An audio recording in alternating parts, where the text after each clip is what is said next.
Hello, I'm Lee Natero, and I'm going to show you how to create a histogram on the TI 8384 calculator.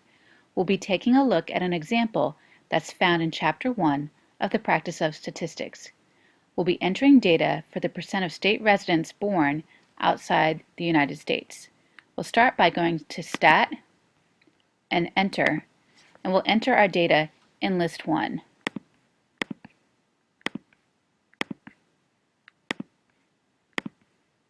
Next, we'll set up our histogram. To do this, we'll hit Second and then Y equals, and we're going to turn Plot 1 on, and we'll choose a histogram type, and that's the middle one here. So I scroll over there and hit Enter. And our X's, our values are stored in list 1, so that's okay.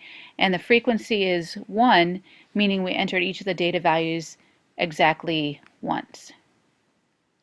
Let's do Zoom Stat and use the calculator's features to set up our histogram bars for us. Well, that looks pretty good. Let's hit Trace and see what's going on. That's really interesting. There's 20 values where there are 20 states that had between 1.2% and 4.9% foreign born, but these values are somewhat strange. If we were going to do this by hand, we'd probably want to count by 5 or 10 or something like that. So let's do that with our window.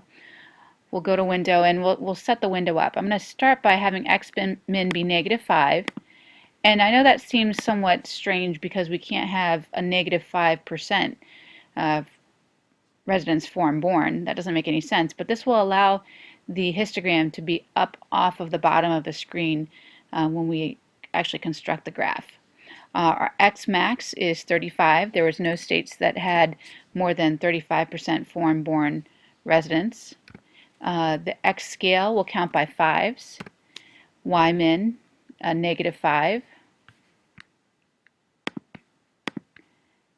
Y max, the highest bar we'll say is going to be 25. I know we had one that was 20 when we were tracing earlier. Our Y scale will be 5. And that means we're counting on the y-axis by 5. Let's graph it and see how it looks. And we'll trace. And we can see that this is much better. We can see that there was 20 states that had between 0 and 5% foreign-born residents, 13 states that had between 5 and 10%, 9 states that had between 10 and 15%, and so on. This histogram is clearly skewed to the right.